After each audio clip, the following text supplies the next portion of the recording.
आज आप सबके बीच मेरी सफलता की यात्रा को शेयर करने का जो सौभाग्य मिला है, उसके लिए हम सर्वप्रथम माँ सरस्वती, भारत माता और गुरुजन समुदाय, जिसमें हमारे मुख्य मार्गदर्शक आदरणीय श्री शरद सर, श्री दिनेश सर का बहुत बहुत आभार, धन्यवाद ज्ञापित करते हैं।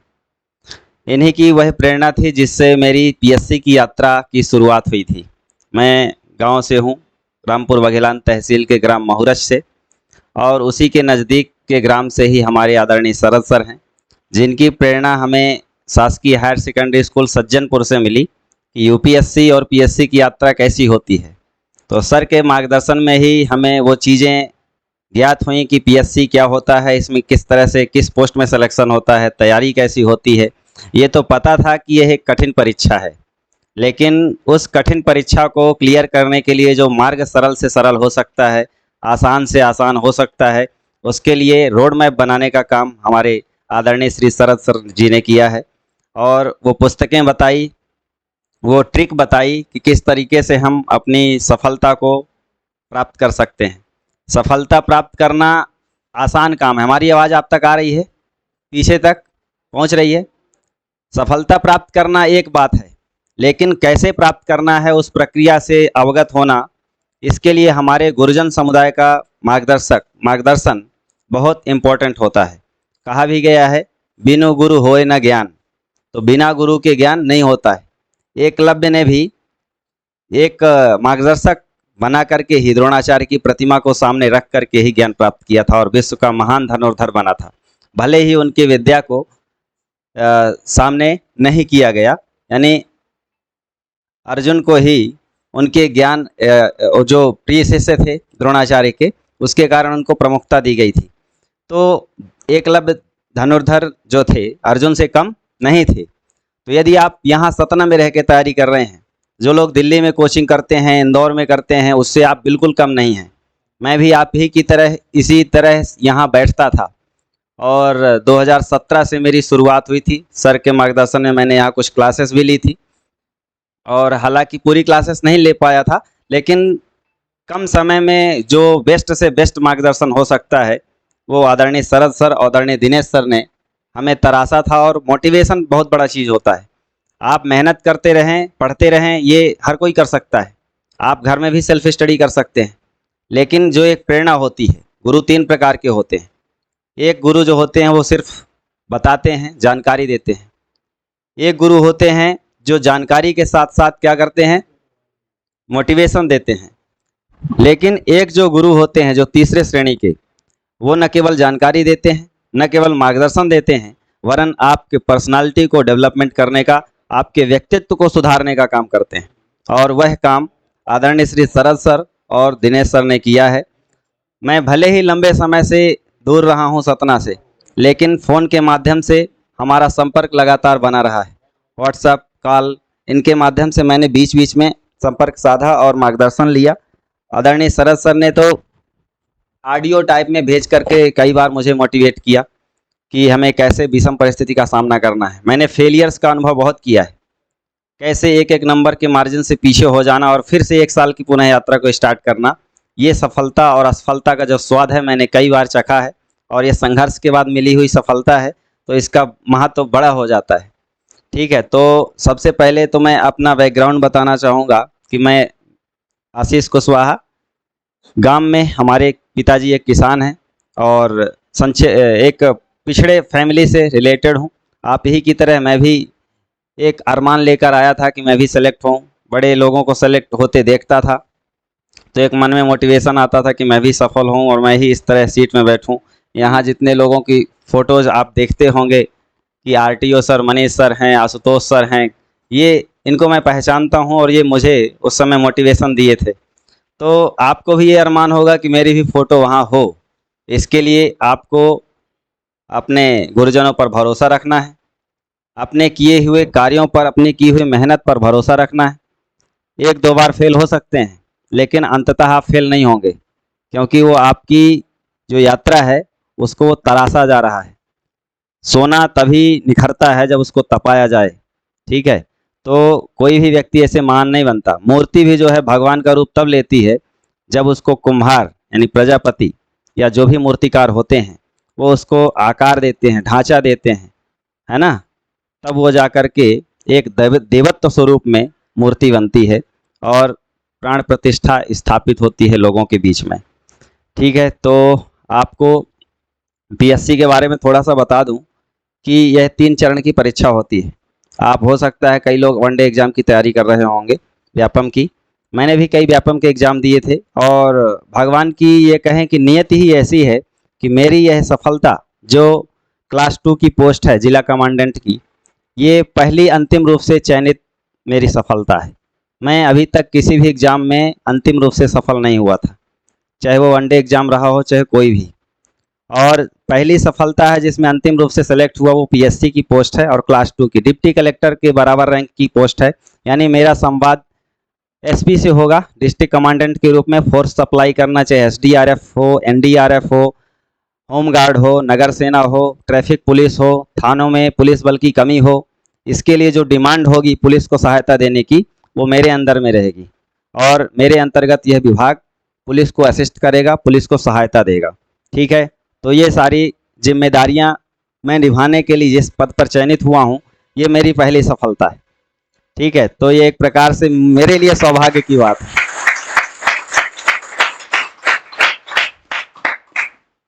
तो सफलता लगातार मेहनत से मिलती ही है। कहा भी गया है कि मंजिल मिल जाएगी भटकते ही सही, गुमराह तो वो हैं जो घर से निकले ही नहीं। आप लोग घर से निकल करके कई 10-20 किलोमीटर 30 किलोमीटर से यात्रा करके यहाँ आते हैं। आपका उम्मीदें हैं कि सर लोग हमें वह मार्गदर्शन देंगे जो हमारे एग्ज़ाम को क्लियर करने के लिए महत्वपूर्ण होगा। तो बिल्कुल महत्वपूर्ण होगा, जो भी चीज़ यहाँ पढ़ाया जाए उसको घर में जाकर रिवीजन करना है और दूसरे दिन आना है तो उसको फिर से रिवीजन करके आना है, ताकि अगर कोई पुराना प्रश्न पूछा जाए तो तुरंत जवाब दे दें। सर जब क्लास ले रहे थे तो बीच बीच में पुराने प्रश्न पूछ लिया करते थे और यदि नहीं बताते थे तो बोलते थे कि ऐसे ही तैयारी करते हो, ऐसे ही पढ़ना है, खड़े हो जाओ। तो आपको भी वो डर, वो जो डांट मिलती है वो आपको कहीं ना कहीं तराशने का काम करती है। कहा भी गया है गुरु कुम्हार शिष्य कुंभ है, गढ़ी गढ़ी काढ़े खोट, अंतर हाथ सहार दे बाहर मारे चोट। तो अंदर से आपको गढ़ने का काम किया जा रहा है, भले बाहर से आपको चोट मारी जा रही हो। ठीक है, एक किसी विद्वान ने कहा था कि एक इंजीनियर यदि गलती करता है तो कोई पुल बनाने में गलती कर दिया तो पुल भर भरा के टूट जाएगा या कि वही बिल्डिंग टूट जाएगी, पूरी बिल्डिंग नहीं टूटेगी, कुछ में उसकी गलतियां होंगी। एक वकील अगर गलती करता है तो कोई मुकदमा हार जाएगा या फाइलों में उसकी गलती छिप जाएगी। एक इंजीनियर की गलती ईंट गारे में दब गई, एक वकील की गलती फाइलों में छिप गई, लेकिन एक शिक्षक की गलती राष्ट्र निर्माण में झलकती है। गलती कैसे? यदि वो सही राह पे नहीं दिए तो वो क्रिमिनल एरिया में चला जाएगा और यदि सही राह दे दिए तो मेरे जैसे हजारों आशीष पैदा हो जाएंगे और आगे बढ़ने का काम करेंगे। तो सर लोगों की डांट हमें सर आंखों पे लेना चाहिए, जैसे भी वो कहें वैसे ही करना चाहिए। अगर वो कहें बिल्डिंग से कूद जाओ तो हो सकता है कि उनका उद्देश्य आपको सफल करने का हो। तो होता है ना, होता है कि अगर आप मेन कोटे से नहीं जा सकते तो हो सकता है दिव्यांग कोटे से सिलेक्ट हो जाएं। तो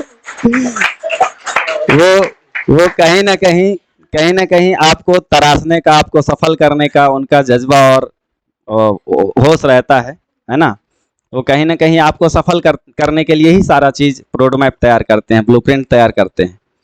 तो आपको भी अच्छा करना है। प्रीलिम्स का जो सिलेबस है बराबर मार्गदर्शन लीजिए, जो भी सिलेबस है टू द पॉइंट पढ़िए। सर ने जो मुझे बुक्स सजेस्ट की थी स्टार्टिंग के समय, मैंने उसको कई बार पढ़ा और कोई भी चीज़ आप कई बार पढ़ते हैं तो आपके लिए बहुत आसान चीज़ हो जाती है। कई सारे टॉपर्स कहते हैं कि अलग अलग मटेरियल मत पढ़ो, एक ही मटेरियल को कई बार पढ़ो। वही करना है आपको, क्योंकि प्रश्न वहीं से बनते हैं। आपने 11th 12th अभी तक जो भी एग्ज़ाम दिए हैं उसमें टॉप किए होंगे तो आपको ये यकीन होगा कि प्रश्न कहाँ से आए थे, हमने आंसर क्या लिखे थे। वैसे ही कंपटीशन एग्जाम है, पढ़ते तो सब लोग हैं, जिसके पास ज़्यादा रिवीजन होता है वो कन्फ्यूजन से बच जाता है और जिसके पास कन्फ्यूजन नहीं है उसके पास यथार्थ आंसर है, यानी एग्जैक्ट वो टिक लगाएगा और आगे बढ़ जाएगा। तो उन चीज़ों से आप बच सकते हैं। तो बहुत सारा मटेरियल कलेक्शन से बचना है, सर के मार्गदर्शन लेना है, कौन सी बुक्स हैं, कौन सी ट्रिक हैं, कैसे हम पढ़ सकते हैं। और प्रीलिम्स निकालने का सबसे बेस्ट तरीका है कि सिलेबस पढ़ो, टेस्ट पेपर लगाओ, ठीक है। प्रीलिम्स निकालने से कोई नहीं रोक सकता, सिलेक्ट हो जाओगे आसानी से। तो ये मैं सफल होने के बाद एनालिसिस करके बता रहा हूँ कि पूरा सिलेबस पढ़िए और टेस्ट पेपर लगाइए, खूब प्रैक्टिस करिए, OMR शीट भरने की प्रैक्टिस करिए, गोला भरने की, कि कैसे आप 2 घंटे के अंदर पढ़ना भी है पेपर, गोला भी भरना है। कई बार लोग ट्रायंगल बना देते हैं, गोला भरने में कुछ एरिया खाली रह जाता है, अर्धचंद्रमा बना देते हैं, वो सब नहीं करना है, प्रैक्टिस होना चाहिए, ठीक। ऐसे ही मेंस के लिए है, तो मेंस में आपको जो भी सिलेबस दिया हुआ है पूरा पढ़ लीजिए। उसमें तो रिटन एग्जाम होता है, आपको 3 नंबर के क्वेश्चन लिखने हैं 3 लाइन में, 5 नंबर वाले 10 लाइन में आंसर लिखने हैं, और 11 नंबर वाले अब नया पैटर्न आया है 2020 से, जिसमें 2 पेज रहता है कम से कम, उसमें आपको पूरा आंसर भरना होता है। तो सारगर्भित आंसर होना चाहिए। अब आपको प्रश्न के डिमांड से भटकना नहीं है, जो पूछा गया है वो टू द पॉइंट आंसर देना है। पीएससी की डिमांड भी यही है। लोग क्या करते हैं, फ्लो चार्ट, डायग्राम ये दिखाकर वो दिखाना चाहते हैं कि हम सौंदर्य बोध करा रहे हैं। सौंदर्य बोध नहीं कराना है, हमें व्यक्तित्व बोध कराना है, हमारा नज़रिया कैसा है, मेरी पर्सनालिटी कैसी है। और मैं बता दूं, मेरी राइटिंग बहुत अच्छी नहीं है, लेकिन पठनीय है, तो आपकी राइटिंग भी ऐसी ना हो कि आप लिखें खुदा वाँचे। तो आप जो है अपनी राइटिंग पे भी फोकस करें। अक्षर जो बना रहे हैं सामने वाला एग्जामिनर पढ़ ले, पर्याप्त है। बहुत सुंदर राइटिंग नहीं हो कोई दिक्कत नहीं है। फिर स्पीड पे मेंटेन रखना है, स्पीड भी होनी चाहिए। आपको 56 क्वेश्चन 3 घंटे में लिखने हैं, डेढ़ घंटे में 28 क्वेश्चन, ठीक है। तो स्पीड भी अच्छी होनी चाहिए और आपके पास कंटेंट भी अच्छा होना चाहिए। और मेरी सफलता में कंटेंट का बहुत बड़ा योगदान रहा है। मेरी राइटिंग भी उतनी अच्छी नहीं है कि वो खुश हो जाएंगे देख करके। और मैंने 2019 का मॉक इंटरव्यू दे रहा था, और वह इंटरव्यू अभी संपन्न हुआ नहीं, होने वाला है अगस्त से, तो उसकी तैयारी में लगा हुआ था। अचानक 2020 का आ गया शेड्यूल की मेंस एग्ज़ाम होने वाला है, 1 महीने का समय मिला, पुरानी चीज़ों को मैंने रिवाइज किया और मेंस हो गया 2022 में, और रिजल्ट भी आ गया 1 साल के अंदर। अब 2019 को जो सबसे पिछड़ी हुई परीक्षा है, पेंडिंग है, अब वो भी जल्दी संपन्न होगी, कई सारे रिजल्ट आएंगे। तो 2019 का है या मेरा 2020 का सफल हो चुका हूँ, 2021 का मेंस है, 2022 का मेंस है, मतलब लगातार हैं। तो जब आप मेहनत करते हैं तो फिर कोई भी एग्ज़ाम आपसे पिछड़ता नहीं है। आपके हाथ में भगवान जो है सफलता ज़रूर देता है। तो कहते हैं ना कि जब आप मेहनत करते हैं तो सफलता आपकी कदम अपने आप चूमेगी, आपको जाना नहीं पड़ेगा, सफलता आपकी देहरी में आएगी, ठीक है। तो अच्छे से तैयारी करनी है, मार्गदर्शन लेते रहना है सर का। सर ज़्यादा टाइम तो नहीं हो रहा। तो इन चीज़ों को फोकस करना है और सर पर, अपने गुरुजन पर बहुत भरोसा रखना है। ट्रस्ट, विश्वास एक ऐसी चीज़ है जो पत्थर को भी भगवान बना देती है, ठीक है ना। तो आपके पास साक्षात गुरुजन हैं, उनसे आप इतना एक्सपीरियंस जो भी है उस अनुभव का लाभ उठाइए। मैं तो साक्षात नहीं आ पाता मुलाकात करने, पर फ़ोन के माध्यम से मैं लगातार संपर्क में बना रहता हूँ। तो मेरी जो सफलता है, जो बीज है, अरस्तु ने कहा है कि जो टेलोस है, मनुष्य का अंतिम उद्देश्य क्या है, अंतिम लक्ष्य क्या है।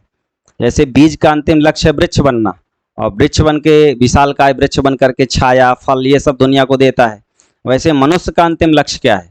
मनुष्य का अंतिम लक्ष्य है सुख प्राप्त करना। सुख माने संतोष, संतुष्टि। और संतुष्टि कैसे होगी? हम सेलेक्ट हो गए इस पोस्ट पे, ये संतुष्टि नहीं है। संतुष्टि ये है कि हम सफल हो करके औरों को कैसे सफल कर सकते हैं, औरों के मुरझाए चेहरों को हम हरे कैसे कर सकते हैं, और खुशनुमा कैसे बना सकते हैं। तो हेल्प करके बना सकते हैं, मोटिवेट करके बना सकते हैं। खुशी उसमें है, खुशी केवल अपने आप में नहीं है। मैथिली शरण गुप्त ने कहा था कि वही मनुष्य है कि जो मनुष्य के लिए मरे, यही पशु प्रवृत्ति है कि आप ही चरे। तो पशु प्रवृत्ति ये है कि अपने आप को देखना, तो स्वयं को जानना है। सुकरात यूनान के महान दार्शनिक थे, उन्होंने कहा था कि स्वयं को जानो, नो द आई सेल्फ। माने दुनिया में आपको आपसे ज़्यादा कोई नहीं जान सकता। आप अपना टाइम किस चीज़ में ज़्यादा स्पेंड कर रहे हो, पढ़ने में कर रहे हो कि दोस्तों के साथ पार्टी में स्पेंड कर रहे हो, है ना, ये आप जानते हैं, आपके अलावा कोई नहीं जानता। तो आप यदि यहाँ टाइम दे रहे हैं, पैसा दे रहे हैं और सर का मार्गदर्शन ले रहे हैं, तो आप उस मार्गदर्शन को सही दिशा में लगाइए। मार्गदर्शन एक प्रकार की ऊर्जा है, और ऊर्जा संरक्षण का नियम कहता है कि ऊर्जा कभी नष्ट नहीं होती, कन्वर्ट होती है। तो आप यदि सही राह पे नहीं जाएंगे तो वही ऊर्जा आपको क्रिमिनल एरिया में कन्वर्ट कर देगी। ठीक है, क्योंकि सातिर जो चोर बदमाश होते हैं वो बहुत बहुत लॉजिक लगाते हैं और लोग पकड़ भी नहीं पाते उनको। ठीक है, क्योंकि वो दिमाग है, तो दिमाग की दिशा है परिवर्तित करना है। तो आपको पॉजिटिव दिशा में जाना है, निगेटिव में नहीं जाना है, क्योंकि हमारा राष्ट्र निर्माण किससे होगा? पॉजिटिव एनर्जी से होगा। आपका व्यक्तित्व निर्माण भी होगा। नहीं तो कहना ना चाहिए, लेकिन मैं बोलना चाहूँगा कि अतीक अहमद, अभी उत्तर प्रदेश का कुछ समय घटनाक्रम सुना होगा, तो उनके ऊपर कई हत्या के केस थे। तो ये सही है या गलत, लेकिन अन्याय और अनाचार का अंत होता है एक दिन, है ना? तो आप सही राह पे जाएंगे तो आपको पूजा जाएगा, गलत राह पे जाएंगे तो आपको भूल जाएंगे लोग, याद ही नहीं करेंगे कि आप कैसे थे कैसे हैं। दुनिया में लोग हजारों लाखों जन्मते हैं और रोज़ मरते हैं। तो जैसे देश एक राष्ट्र अमर रहता है, वैसे व्यक्ति की अमरता हमेशा विद्यमान रहती है। महात्मा गांधी, सुभाष चंद्र बोस, ऐसे बड़े बड़े लोग हुए, नेता हुए, उनको लोग कौन नहीं जानता, सब जानते हैं। तो उन्होंने अपने आप को तपाया है, अपनी युवावस्था को उस क्षेत्र में तपाया है। तो मेरी सफलता के पीछे भी वही एक कहानी है कि ये जो सफलता है ये एक दिन की नहीं है, कई सालों की मेहनत है। और एक शायर ने कहा था सर कि मैंने एक उम्र खर्च की है तुम पर, मैंने एक उम्र खर्च की है तुम पर, और तुम मेरा कीमती एहसास हो। तो मेरी यह सफलता, मेरी यह पोस्ट पे चयन, वही एक कीमती एहसास है जिस पे मैंने अपनी युवावस्था यानी अपनी उम्र खर्च की है। तो आपको भी इन्वेस्टमेंट करना है, अपना समय और अपना फोकस अपने लक्ष्य पर लगाना है, और वह लक्ष्य आपको इस लक्ष्य अकेडमी से प्राप्त होता रहेगा। जब तक आप जुड़े रहें, सफलता के साथ आप इसी तरह स्वाद चखेंगे। जैसे आज मैं अंदर से बहुत खुश हूँ, लेकिन बाहर आपको संघर्ष दिख रहा होगा। ठीक है, तो ये संघर्ष बहुत इम्पोर्टेंट है, ये संघर्ष होना चाहिए। मैं इंदौर में एक ऐसे हॉस्टल में रहता हूँ जो अपन घर में भी उस तरह घर में रहना पसंद नहीं करेंगे, लेकिन चूँकि खर्चे हैं, खर्च को मेंटेन करना है कि 5,000 6,000 7,000 में हमारा महीने का खर्च चल जाए। तो उस तरीके से मैं वहाँ मैनेजमेंट किया, इसको इकोनॉमिकल मैनेजमेंट कह सकते हैं, कि आपके पास कितने पैसे हैं, कहाँ कितना खर्च करना है। आपको बस का भी किराया देना है, रूम वाले को भी देना है, टिफ़िन वाले को देना है, या खुद बना रहे हो तो राशन लेना है ना? इसके अलावा नाश्ता करने का मन हो गया तो नाश्ता करेंगे, कहीं किसी के साथ घूमने चले गए, उसको भी चाय वाय पिलाना है, नाश्ता करा दिए। तो आपके पास जो भी बजट है उसका मैनेजमेंट होना चाहिए। ऐसे भी आपको टाइम का मैनेजमेंट होना चाहिए। तो मैंने हर चीज़ इस सफलता और असफलता के दौर में सीखी है, और जो राह संघर्ष की चलता है अंततः अपने जीवन को बदलता है। तो ये कारवां है, आपको आगे बढ़ते जाना है ना? मंजिल एक न एक दिन मिल ही जाएगी। कहा गया है कि जैसे एक चिड़िया होती है ना? यूं ही नहीं मिलती एक राही को मंजिल, यूं ही नहीं मिलती एक राही को मंजिल, एक जुनून सा दिल में जगाना होता है। पूछा चिड़िया से कैसे बना तेरा आशियाना, बोली भरनी पड़ती है उड़ान बार बार, और तिनका तिनका उठाना पड़ता है। चिड़िया बहुत बड़ा, चिड़िया जो है देखिए बहुत बड़ा इंजीनियर नहीं है, लेकिन वो इंजीनियर से कम भी नहीं है। कितने चुन चुन कर वो ऐसे तिनके लाती है जिससे एक अच्छा घोंसला बनता है। एक गौरैया जो बरसात के दिनों में आपको बबूल के पेड़ में अक्सर दिखाई देगी, है ना? तो उसमें देखिए उसका किस तरह से बनाया हुआ घर रहता है, पानी उसके अंदर नहीं जाता, उसके बच्चे सुरक्षित, वह स्वयं सुरक्षित बारिश से। तो कितना अच्छा तरीके से वो कण कण जोड़ कण कण उपयोग करके, तिनके तिनके को उपयोग करके घर बनाती है। ऐसे हमें विद्या है, शिक्षा है। तो क्षणशः कणश्च विद्यमर्थम च साधयेत्, क्षण नष्टि कुतो विद्या, कण नष्टि कुतो धनम। तो आपको क्षण क्षण का इस्तेमाल करके ज्ञान बढ़ाना है, वरन जिस तरीके से पैसा आप खर्च करते जाओगे गलत दिशा में तो जाता जाएगा, आपका समय भी बर्बाद होता जाएगा। और जब हम पढ़ते थे तो हमें बताया गया था, यानी 6वीं के संस्कृत के श्लोक की याद आ रहा है सर, उसमें लिखा था पुस्तकस्था तुय विद्या परहस्तगतम धनम, कार्य काले न समुत्पन्ने नासा विद्या न तत धनम। पुस्तक में लिखी हुई विद्या और दूसरे के हाथ में रखा हुआ धन आपको ऐन वक्त पर काम नहीं आता। इसीलिए आपको पुस्तक में लिखी हुई विद्या को कंठस्थ कर लेना चाहिए, याद कर लेना चाहिए, ना बने तो सर लोगों से मार्गदर्शन ले लेना चाहिए। मैथ के सवाल ना बने तो कैसे सवाल हल कर सकते हैं, इसके लिए प्रैक्टिस करनी चाहिए, पूछ पूछ करके। पूछने में शर्म नहीं होनी चाहिए, हर्ज नहीं होना चाहिए कि दूसरा बच्चा क्या कहेगा, यार इससे तो ये नहीं बनता। बिल्कुल नहीं, सामने आइए, पूछिए बिना डर के, बिना भय के और बिना शर्म के, क्योंकि ज्ञान लेने में कोई शर्म नहीं है। सोना कहीं भी गिरा हो उठा लेना चाहिए, ऐसे ही ज्ञान कहीं से भी मिले ले लेना चाहिए। ठीक है। तो संस्कृत में एक और श्लोक पढ़ा था मैंने कि विद्या ददाति विनयम विनयात याति पात्रत्वम पात्रत्वात् धर्म अपनोति धनात् धर्म ततः सुखम। विद्या से विनम्रता आती है, विनम्रता से पात्रता आती है, पात्रता से धन प्राप्त होता है और धन से धर्म, धर्म से सुख प्राप्त होता है। यानी विद्या हमें विनम्रता सिखाती है। हो सकता है मेरे सौम्य स्वभाव में आपको विनम्रता झलक रही हो, ठीक है। विनम्रता थी तो इंटरव्यूअर प्रभावित हुए मेरी विनम्रता से, हो सकता है प्रभावित हुए हों, तो उन्होंने पात्रता दी। पात्रता मतलब ये इस पोस्ट के लायक है, ये इस पोस्ट के लिए पात्र है ना। तो वो श्लोक सार्थक हो रहा है कि नहीं हो रहा। विद्या से विनम्रता आई। फलदार वृक्ष हमेशा झुका हुआ रहता है, अकड़ करके नहीं रहता। फलदार वृक्ष होगा, झुका रहेगा। तो विनम्रता मिली, विनम्रता से पात्रता मिली, पात्रता से क्या होगा, धन, धर्म से धन से धर्म, धर्म से सुख। अब पैसा मिलेगा हमें, हम उस पैसे का सही जगह इस्तेमाल करेंगे, वो धर्म है। और जब धर्म होगा संतोष प्राप्त होगा। संतोष मतलब सुख, है ना। व्यक्ति का अंतिम सुख क्या है, संतुष्टि। संतुष्टि से बड़ा दुनिया में कोई सुख नहीं है। संतोषी परमम सुखी, जिसके पास संतोष है वही सबसे बड़ा सुखी है। वरना इस दुनिया में लोभ लालच ऐसी चीज़ है जो संसार में सारे दुखों का कारण है। भगवान गौतम बुद्ध ने कहा है कि संसार में सारे दुखों का कारण क्या है, तृष्णा, लालच। और उस लालच के चक्कर में फंसे रहेंगे तो बंधन में ही रहेंगे, मोक्ष प्राप्त नहीं होगा। तो व्यक्ति का मोक्ष प्राप्त करना है तो लालच छोड़ना पड़ेगा, हमें संतुष्टि की ओर जाना पड़ेगा। हमारे भारतीय अध्यात्म दर्शन का ही महत्व है कि जो पाश्चात्य दर्शन है वो भरोसा करता है कि इस पे, सुख की बात करता है। भारतीय दर्शन जो है वो संतुष्टि की बात करता है, संतोष की बात करता है। हम लोगों ने पढ़ा था अभी मेंस के सिलेबस में चारवाक दर्शन।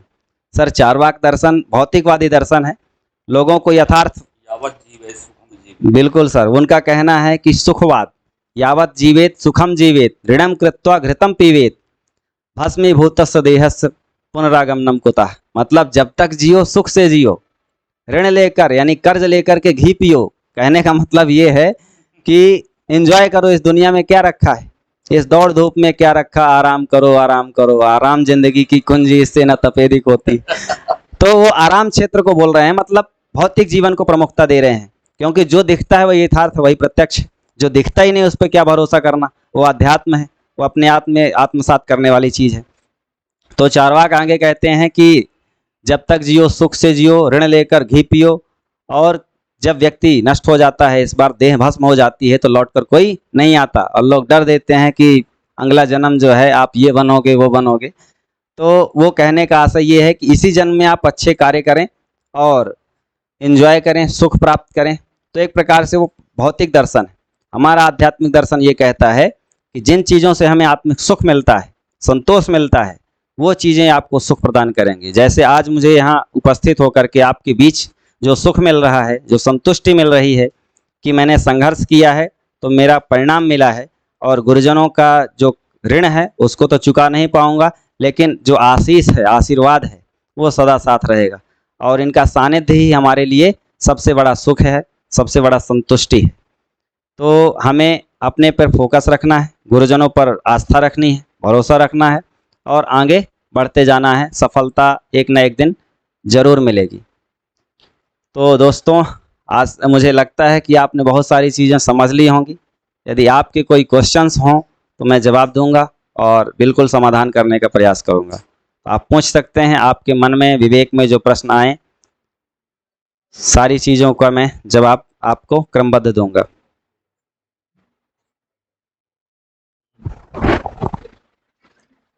इसको है किसी के पास में कोई क्वेश्चन? आशीष जी से आप पूछ सकते हैं। हो सकता है आप लोगों के मन में झिझक हो, तो वो झिझक को दूर करके आप प्रश्न पूछ सकते हैं। इसकी तैयारी तो मैं अपने स्कूल में जब था, सर का मार्गदर्शन मिला था, तो सर बताए थे कि ऐसे ऐसे पढ़ना है, कॉलेज के बाद पेपर दे सकते हो। तो थोड़ा बहुत ऐसे लूसेंट वगैरह रख लिया था और पढ़ता रहा। के बाद एक दिन ये मेरे पास में आए बोले कि सर अब पीएससी की तैयारी प्रारंभ करनी है।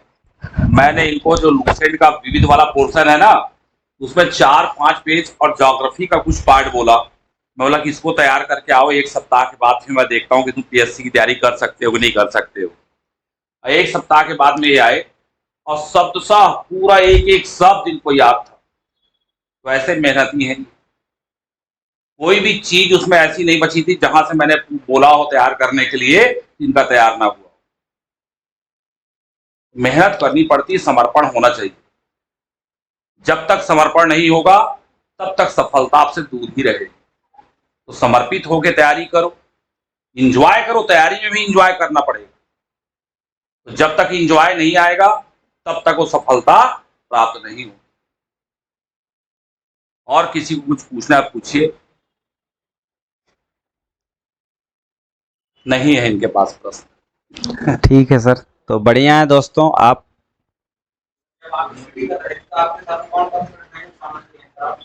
कठिनाइयाँ तो देखिए विविध प्रकार की थी, बैठ जाइए।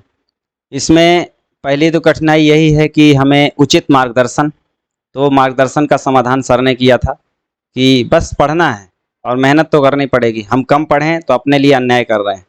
तो मार्गदर्शन तो मिल गया। दूसरी कठिनाई थी पैसे की, इकोनॉमिकल। तो वो बहुत बड़ी प्रॉब्लम नहीं है। आपको जब आप आगे बढ़ने लगते हैं जुनून के साथ, तो आपके लिए वो कठिनाइयाँ समाधान बनकर जाती हैं। तो मैंने भी धीरे धीरे पढ़ा। जब मुझे पता चला कि मैं कर सकता हूँ, कोचिंग की ज़रूरत नहीं है मेंस के लिए, पर प्रीलिम्स के लिए सर ने आधारभूत पाठ्यक्रम मेरा तैयार किया और बता दिया कि आप कर सकते हो क्लास। क्योंकि मेरा वो स्कूल टाइम से रुझान बन गया था कि मैं इस ओर जाऊँगा, तो उस तरह की चीज़ों को पढ़ता रहता था। फिर बीच में ऐसी बहुत सारी घर में समस्याएं आई, जब मैं भटक गया कि अब थोड़ा सा इस तैयारी को लूज कर देते हैं। तो घर की वो ऐसी परिस्थितियां थीं जिसके कारण थोड़ा विलम्ब हुआ, मैं उस तरह से फोकस नहीं कर पाया 2-3 साल। फिर अचानक जब मेरे मन में वो पुराना जुनून मेरा जगा कि मैं क्या कर रहा हूँ, तो फिर मैंने अपनी पुरानी चीज़ों को, वही किताबें उठाया और उसको पढ़ना स्टार्ट कर दिया। फिर सर का मार्गदर्शन मिला, प्रीलिम्स मेरा निकला। मेंस नहीं निकला तो पहली बार में सर ने संबल प्रदान किया कि कोई बात नहीं, अगली बार निकलेगा, अब ज़रूर निकलेगा।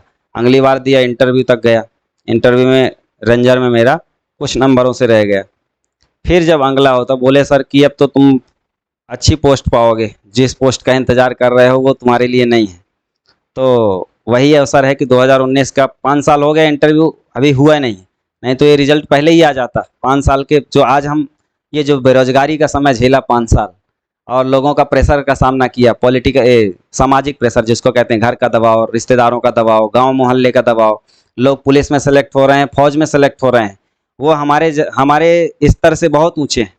अगर कोई प्यून की नौकरी भी पा गया आज, सरकारी नौकरी कोई भी पोस्ट हो, तो वो श्रेष्ठ है, क्योंकि वो सफल हो चुका है।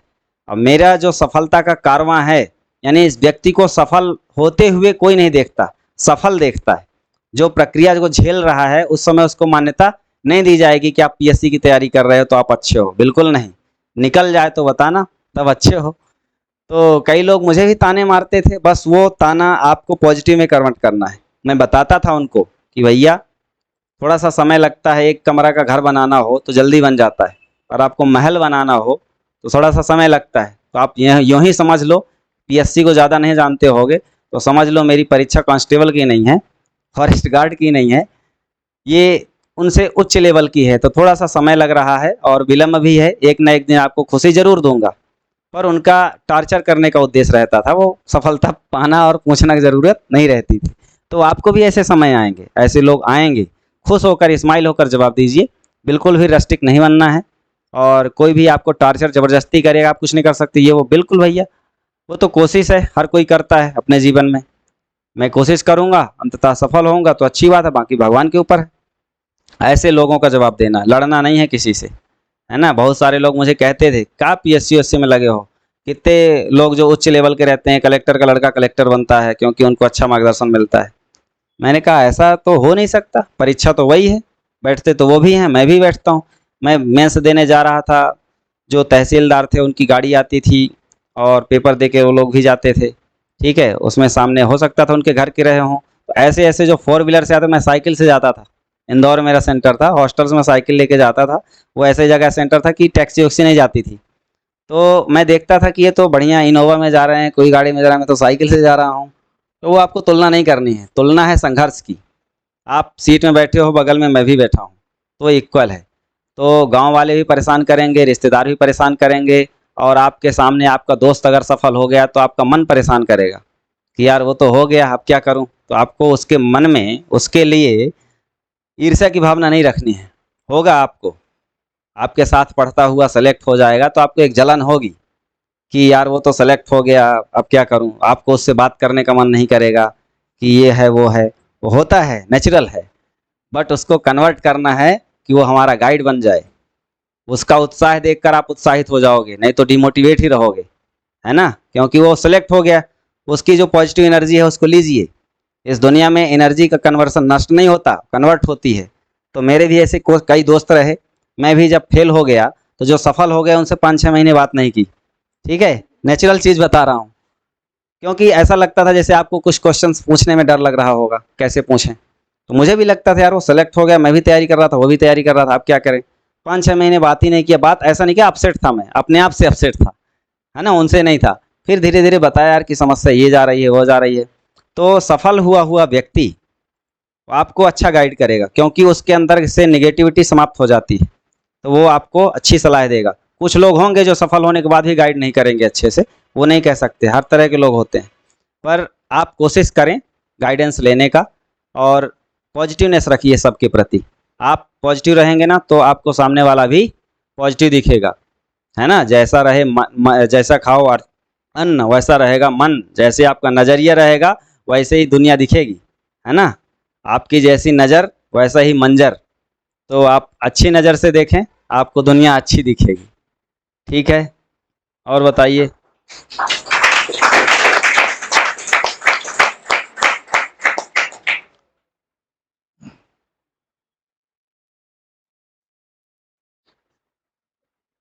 ठीक, और किसी को कुछ पूछना है? बस आपको अपनी लगन बनाए रखनी है। जुनून है एक चीज़, जुनून, इरादा, इच्छा, आकांक्षा, महत्वाकांक्षा, ये ऐसी चीज़ें हैं जो आपको डिवाइड करना चाहिए, इनका विभाजन करना चाहिए कि इच्छा क्या होती है। इच्छा तो आपको लड्डू खाने की भी अभी होगी, वो क्षण भर के लिए होती है। इच्छा पूर्ति हो जाती है, फिर दूसरी इच्छा जन्म ले लेती है ना। एक होता है इरादा। इरादा एक टारगेट है। जैसे आपको टारगेट है कि हम एक हफ्ते में इतना पढ़ लेंगे, हम इस बार MPPSC MP पुलिस का एग्ज़ाम निकाल लेंगे। ये एक टारगेट है, वो एक इरादा है। और इरादा के साथ अगर जुनून है तभी आप उस इरादे को हासिल कर सकते हो या अपना उद्देश्य हासिल कर सकते हो। तो जुनून होना चाहिए, जुनून आपका जेन्युइन होना चाहिए। जेन्युइन मतलब अंदर से निकलना चाहिए। और जिस दिन आप अंदर से खुश हो गए तैयारी के लिए, जिस दिन आपका अंदर का विद्यार्थी जाग गया कि हमको तो पढ़ना ही पढ़ना है, उस दिन आपको सफल होने से कोई नहीं रोक सकता। वो आपकी सफलता की शुरुआत है, वो आपकी बुनियाद पड़ चुकी है, वो नींव बन चुकी है, और अंततः सफलता का महल बनकर रहेगा।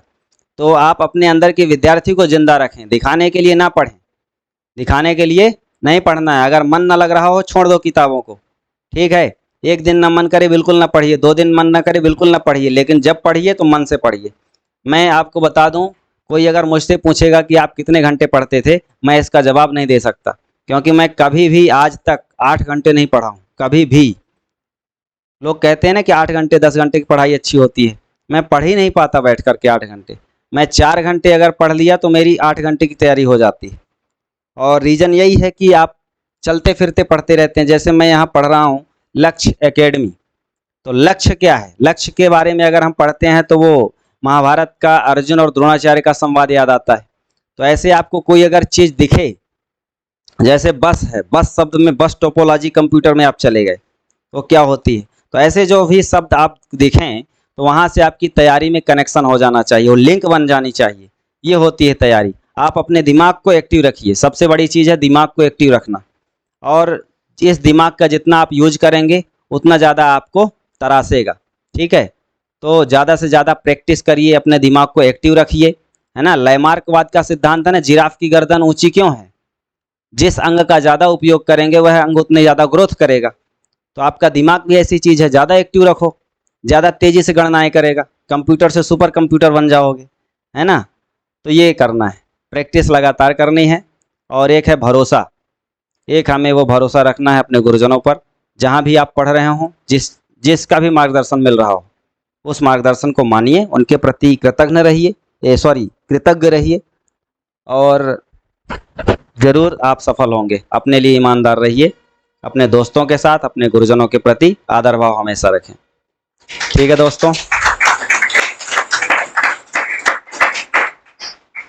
चलो, तो आशीष जी ने आपको जितनी सारी बातें आज, इतनी अच्छी अच्छी बातें बताई थी, है ना, एक से एक प्रेरणादायी ना बातें आपको बताई, तो जरा सोचिएगा, विचारिए, मंथन कीजिए अपने दिमाग पे, और उसी दिशा पे प्रयास करिए जहां पर आपको सफलता मिले। ठीक है, चलिए एक बार और जोरदार तालियां आशीष जी के लिए। ठीक है दोस्तों, नमस्कार। और अगली बार ये डिप्टी कलेक्टर भी बनने वाले हैं जल्दी से, तब फिर से आएंगे। जी जी, बहुत बहुत धन्यवाद सर। ठीक है, अंत में एक लाइन कहना चाहूँगा कि कोशिश करने वालों की कभी हार नहीं होती। कोशिश कर, हल निकलेगा, आज नहीं तो कल निकलेगा। अर्जुन के तीर सा सद, समंदर से भी गंगा जल निकलेगा। जय हिंद।